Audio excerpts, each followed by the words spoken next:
Hello everyone, Lee here from Built to Operate.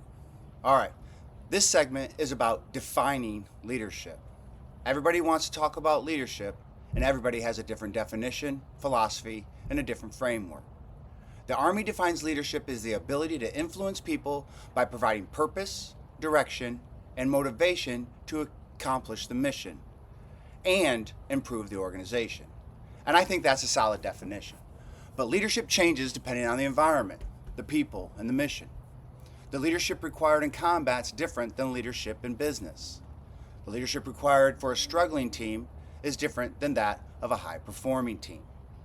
The leadership required during chaos is different than times of stability.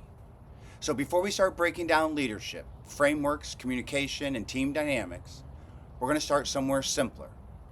Leadership starts with self-awareness. Not tactics, not charisma, not confidence. Self-awareness. Because if you cannot lead yourself, regulate yourself, and understand yourself under pressure, eventually your emotions, your ego, and your insecurities will lead for you. Pressure exposes identity.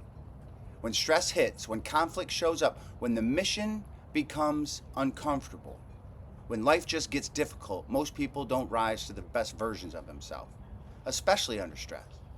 They fall back to their conditioning. That's why self-awareness matters.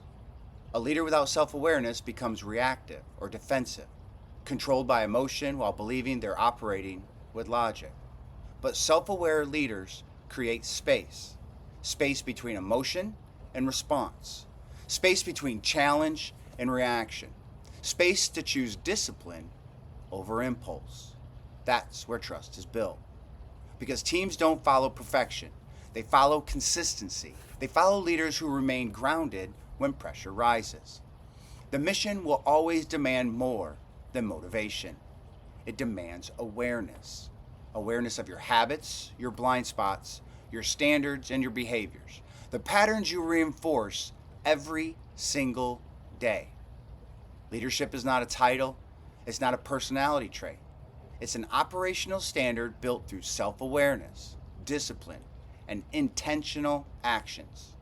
And that's where I believe leadership begins. So, drop your comments below and let me know what you think. In the meantime, operate with a purpose.